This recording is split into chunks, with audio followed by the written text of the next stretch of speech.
জান, একটু বোঝার চেষ্টা করো, গাধাটা আজ সাথে যাবে। আমি এত কিছু বুঝি না, তুমি আজকেও দেখা করবে আর তোমায় আমার প্রতিদিন লাগবে।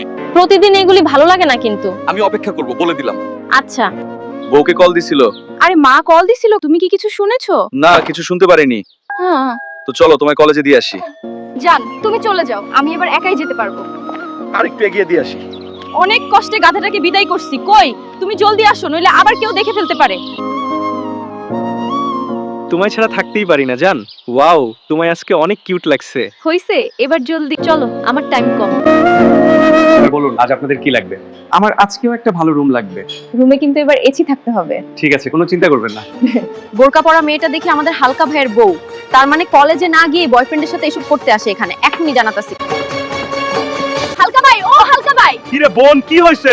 তোমার বউকে দেখলাম রেস্টুরেন্টে অন্য একজনের লগে। কি বলিস? তার মানে ও কলেজে যায়নি? উফ, রুমটা এসি থাকায় খুব শান্তি লাগছে। এবার আমাকেও একটু ঠান্ডা করে শান্তি করে দেও। তুমিও না?